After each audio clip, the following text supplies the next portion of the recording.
আজকের মূলত প্রোগ্রাম হচ্ছে ৭ দফা দাবি বাস্তবায়নের লক্ষ্যে জামাত ইসলামী আমিরে জামাত জাতীয় নেতৃবৃন্দ কথা বলবেন।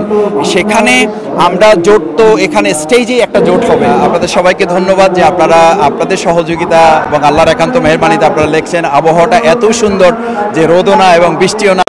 আমরা আল্লাহর প্রতি শুকরিয়া আদায় করি আলহামদুলিল্লাহ। এবং আপনাদের অসম্ভব প্রচারণার মাধ্যমে আপনারা লক্ষ্য করেছেন যে গতকাল রাতেই আমাদের ঐতিহাসিক সোহরাওয়ার্দী উদ্যান কানায় কানায় পরিপূর্ণ হয়ে গেছে।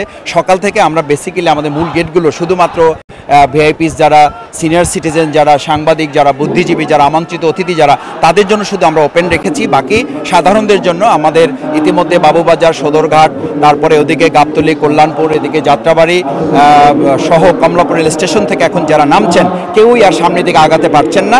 এটা আপনারাই আপনাদের ক্যামেরার মাধ্যমে দেখিয়েছেন এবং আপনাদের মাধ্যমে আমরা জানতে পেরেছি, আমাদের তথ্য বিভাগ আমাদেরকে এটা জানিয়েছে। দ্বিতীয় হচ্ছে আজকের মূলত প্রোগ্রাম হচ্ছে ৭ দফা দাবি বাস্তবায়নের লক্ষ্যে জামাত ইসলামী আমিরে জামাত জাতীয় নেতৃবৃন্দ কথা বলবেন। সেখানে আমরা জোট তো এখানে স্টেজেই একটা জোট হবে। আপনারা লক্ষ্য করবেন যেখানে আমরা যারা এই দাবিগুলোর সাথে একমত সেই সমস্ত জাতীয় পর্যায়ের নেতৃবৃন্দ যারা সংগঠনগুলো আছে, আমরা যাদের সাথে একসাথে ফ্যাসিবাদ বিরুদ্ধে আন্দোলন করেছি তারা এখানে আসবেন, বক্তব্য রাখবেন।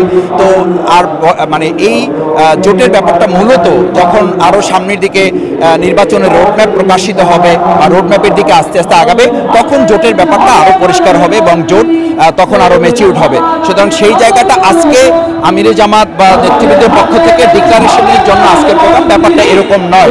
তবে আজকের এটার মধ্য দিয়ে আগামী দিনে কী ধরনের জোট হতে যাচ্ছে তার একটা চিত্র এখান থেকে জাতির কাছে মেসেজ যাবে বলে মনে করি এবং জাতীয় একটা মেসেজ এখান থেকে তারা ধারণ করতে পারবে।